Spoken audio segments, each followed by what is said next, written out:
old Duke of York, he had 10,000 men. Everybody! He marched them up to the top of the hill and he marched them down again. Even Garstein. When they were up, they were up. And when they were down, they were down. And when they were only halfway up, they were neither up nor down. Hello everyone, I'm Piper, and I just want to begin this episode with an apology for anyone who has watched or will watch the previous episode. The audio did get a bit crackly as the video went on. What was kind of annoying about that is the first segment was great, it was fine, which is a segment that I can, delete and re-record. The part that wasn't good was ultimately the game, which obviously I can't re-record without reloading it and starting it again. So that was a problem, but hopefully, moving on from that, I've learned a few things, I've changed some settings, so hopefully, fingers crossed, it really shouldn't happen again. Anyway, into the episode, I'll start off on this screen. As you can see, Ipswich is going to be today's episode. The board are mostly happy with me, they're still upset about a 0-0 draw with Chorley. As you can see, we're also top of the league. We'll get into the games shortly. And I don't know if you can see it because there's a camera, but we have started to spend a little bit more on wages because I have signed a new player who I will introduce you to now. Dion McGee. Quite a lot of yellow, which we like to see. He's also, one of the things that really attracted me to him was corners and free kick taking. We have less of a reliance on Sean Newton now. His work rate has diminished. You've been here for a week, mate. Come on, calm down. He's played 3 games for us. On the left side, he was only competent there, but due to playing these 3 games, he's become accomplished. I didn't intend for him to play there. He was going to be a centre mid for me, but we've had quite a lot of injuries, which I'll discuss when we get into talking about the games in a moment. He has played 3 games for us. That's quite a low rating. I think that's a bit unfair, if I'm honest, because in his first game, the first thing he did is he took a free kick, he crossed the ball in for Jake Young, he got his head on it. It did look like it was going in, but a defender came in, tried to clear it, miskicked it, and scored an own goal. So he probably should have an assist.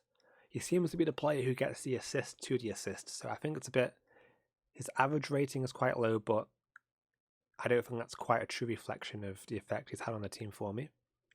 So if you go onto the schedule then, as you can see, we've won every game, which is kind of awkward. It's getting to the point where I kind of want to lose a game because, it kind of looks like I'm safe scumming. I can assure you I'm not. But we're just playing really well. I think I've underestimated how good York are and overestimated how hard this league's going to be. We finished up on last episode, beating Flyde 4-2. In that game, we were 2-0 down and I changed the team to be more attacking and we came back to win it 4-2. So I've taken lessons from that, and over the course of these games, if we aren't playing well and we aren't ahead at half time, I've switched to more attacking and a more attacking style, and it is paying off. We are scoring, as you can see, a few goals quite later on in the games. So I think after this Ipswich game, I will switch to the more attacking style, but because I'm expecting Ipswich to be a far better team than us, I'm going to stick on defensive for this game until we inevitably go down, then I might switch it up. But yeah, I'll talk about the games briefly. I'll also pop up some fan feedback because it's quite amusing seeing the fans ultimately be upset with my style of football. I enjoy it though. First game, Darlington, 2-0. From what I remember, that was a pretty straightforward game. Again, changed it at half time to be the more attacking style of football because we weren't winning, and it paid off. After this is when I signed Dion McGee. As you can see, that's where the own goal is. We picked up some injuries in training between this game and the Blythe game. So that's what prompted me to sign McGee. I think Duckworth got injured, maybe. Yeah, Duckworth got injured for a few weeks after the Darlington game, so that's what made me buy McGee. After that, a 2-0 win against Curzon Ashton. I'll be honest, we probably should have lost this game. They were far better than us. Quite frankly, they had a lot more chances. I think the XG at half-time it should have been 2-0 to them, but Brad Watkins made some excellent saves. That 7 rating is far too low. He saved quite a few one-on-ones. And frankly, we should have lost that game. The downside to that game was Owen Gamble got injured, which what ended up happening was Michael Duckworth is my right-sided midfielder. Owen Gamble and Dyson are my 2 replacements for him. Gamble got injured in that game. Dyson got injured in the 2-0 win against Telford. So I had no right-sided players.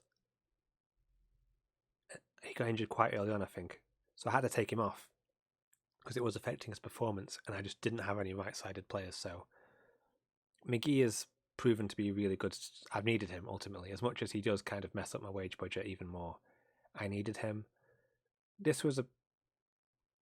I remember it being a comfortable game, but looking at Brad Watkins' rating, maybe it wasn't. But I remember it being pretty comfortable. I thought it was going to be harder than it was due to the injuries we had. Another injury we had, actually. Robbie Tinkler is my best right back. He got injured. So Bonds Ngala, who's usually my centre back, had to play right back. Played it really well. He played a beautiful pass. I remember Jack Redshaw's goal in this game. I might show it to you, actually. It was from a ridiculously tight angle. If we watch the goals. Any day now. Well, we are going to watch the goals. I might just watch the second goal. Actually, this is the goal. Beautiful ball from Ngala, inch perfect, and he scores from there. That's ridiculous. While I'm here, I might as well watch the second goal. But we did really well this game. We deserved to win this one. I thought this was going to be a lot harder. My young son Casper with a long range shot from the box. There was, as you can see, a goal was ruled offside. For them, these games have actually been quite nice in the sense that I have not had a goal ruled offside, but they've had a few goals. I think Kirshen may have had a goal ruled offside. So it's nice that curse is lifted. But now we'll move on to today's game against Ipswich.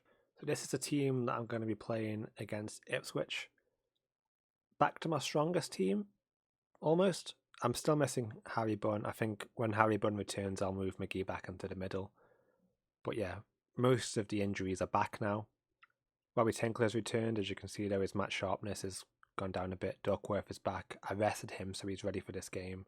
His sharpness is going down. Well, it's not perfect now because of his injury. If we look down here, as you can see, Woods is still injured. Bunn is back in 6 days. Dyson's back soon. Gamble is out. How long is Gamble out for now? 4 weeks. Car strain rather than a twisted ankle, so I guess that's progress. But yeah, mostly everyone's back. Ackley Wright is back almost. He's getting some fitness in the under 18s, but he'll be available to play soon. But this is a team that I'm going for. I'm going to stick to the 4-4-2 because, quite frankly, they are far better than us. I'm expecting this game to be a bit of a thumping, so I'm gonna stay defensive and hopefully we can put up a good show. I don't see the point in playing defensive because they're just too good for us. They've got Android as well, so I kind of feel like it's pointless. Let's go and cut. There you go. I'll be positive with them still, but I don't really see the point in playing defensive only to probably lose anyway. I feel like I might as well give it a go. See how we can really see how we match up against a good League One side. Yeah, okay. This is Flynn Downs. I remember talking about him. He's a star player. He's really good. I'll watch the goal again, even though I don't want to. But yeah, far too good for my team. He would easily be the best player in this division, probably League 2 as well, quite frankly. It's nice to see that we have a chance now. Of course it's offside. Why is he stood there? What? I mean, it wasn't him who was standing the most offside, but either way, like, what's your thought process through? Just, you can see the defense has pulled back and you're just going to stand on the on the edge of the box. Yeah, okay, this is going to be a long and sad game. At what point do I become more attacking? What are you doing? Pause. Who are you? What are you? At least try and stop the ball. He literally looked away like, not my responsibility. Ooh. Damn it, Newton. It's getting to the point where, obviously at this level, a lot of contracts are only a year long. So I'm already beginning to think, who am I going to try and keep next year? You know what, I'm gonna pause it now and just go to tactic number 2. We'll do this. We'll do it now because I feel like we might as well. There we go. Are you supposed to be a box-to-box midfielder? I don't think you are. What's the deal that we made with them? Ball winning. Whoops. So they should be the other way around, I think. My bad. But anyway, as I was saying, I'm beginning to think, what players am I going to try and keep for next season? Should we get promoted? Maybe I'm being a bit premature, but if we do get promoted, I am beginning to think, what players would I want to keep? I don't want to be too harsh on them, but I kind of feel like it's...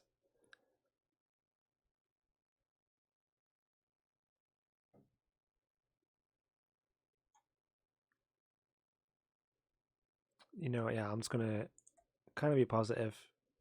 Sean Newton's furious. How dare you, Sean Newton? You're the one you could have stopped that second goal, and you're the one furious at me because I've said, what? Because I haven't told you that I think you can win this game. He's annoying me. But anyway, getting back to my point, I don't think Sean Newton is going to be someone who I particularly try and keep going forward. I think Jack Redshaw is someone I'm going to want to keep. Obviously, my loan signings won't be here. But I think Redshaw, maybe Matty Brown. They have just York City does. Damn. Anyway, so looking at the team, Redshaw I'm probably going to keep. Matty Brown I think I will. Tinkler and Duckworth and Bunn. I'm saying I'm going to keep Jack Redshaw, then he does that. But yeah, Sean Newton, I think he's getting a bit older now, and he does make quite a few mistakes. He's a good utility player in the form of set pieces, but he is someone who I probably won't try too hard to renew. Kind of sad we missed that header, but yeah, I'll probably make a change in a sec when this highlight's over. I never realise when I'm doing live comms. I always lose track of the time.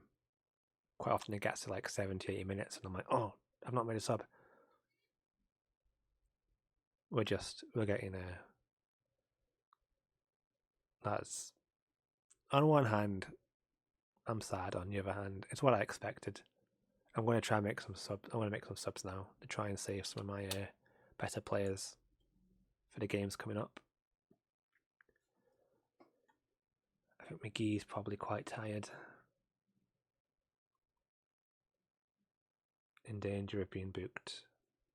I mean, he's always in danger of losing discipline. Oh, he's going to 2-foot someone again, isn't he? He likes doing that. If he gets sent off, I'm going to just... I think he gets an extra fine because he's already been sent off once. I've been gone Casper on. I'll keep it at that for now, just in case we get an injury, but... yeah, this is I knew it was going to happen, but it's still quite sad. I thought Watkins made a good save there, but it turned out he just missed. I'll probably give it till 75 and then make another sub. But yeah, this is what losing is like. Feels bad, man. Feels bad. I'll wait until 75 minutes. 82 minutes. I don't think it matters. You know what? I'll use this game as an example to the board. This is what happens when we don't park the bus. Right. This is what happens. Should I give... I'm going to give Wright. This can be his reintroduction into football. Been injured for a while.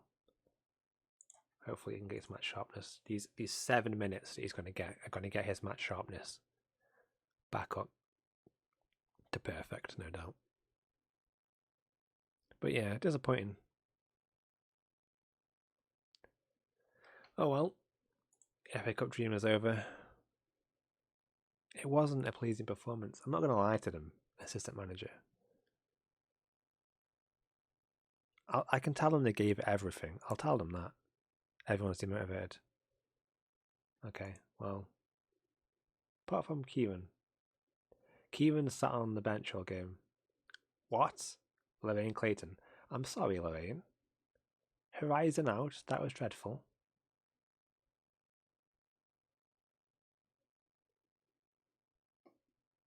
This is like the Klopp out brigade. Whenever Liverpool lose a game, people are like, "Oh, get him out." Klopp out always trends. Ollie out always trends. Anytime a manager loses a game now, there's always one douchebag who does the manager out trend. Yeah, I'm glad you only got 9 likes, whereas heroes like Zara Howe got 13 likes. That's what life's all about today, innit? This is what I mean. Horizon out. I'm sorry, we're top of the league with a game in hand. Did Gateshead win? Or just about won? Top of the league, game out. We've lost 1 game all season against a League One team. And someone wants me fired. Unreasonable, if I'm honest. Anyway, I expected us to go out. Are the board upset? I bet they are, aren't they? Where do I see? Concerned about the heavy defeat. Concerned about a non-League North team losing against a League One team. Reasonable. I'm not angry. I'm not bitter. Not at all. No. I did expect it though. Gate receipts is quite. I think on the plus side, we've made a lot of money this month. Look at that. That's great. 468,000. I really wish I checked what the gate receipts were before that game, if I'm honest, to see what they were now. But we've made a lot of money. Financial situation is good. They're going to be upset about the wage budget, but even though we lost, I was expecting a loss. It's still sad though. Still hurts. Either way, out of the FA Cup now, as I expected. At least the one thing I can say is we're not going to face a team as good as Ipswich again all season. The only thing I have to hope for now is that morale isn't too low, which I don't think it is. So we should be okay. Moving on then, when will we be back for the next episode? That's what I came here to look at. I don't know which of these teams is particularly good. I'm probably not going to do the FA Cup trophy because I don't care about the FA Cup trophy. If you win the FA Cup trophy, you win 60 grand. Which, for a football club, I don't care. So I don't know when I'll be back for. Let's look at the league. The Gateshead game.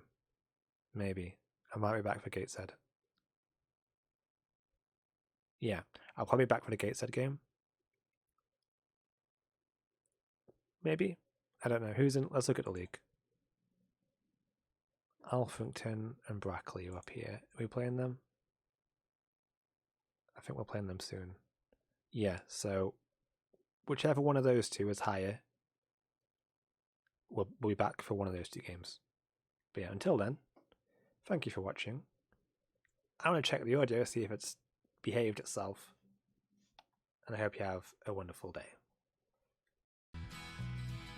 Oh, the grand old Duke of York, he had 10,000 men. Everybody, he marched them up to the top of the hill and he marched them down again. Even Gastein, when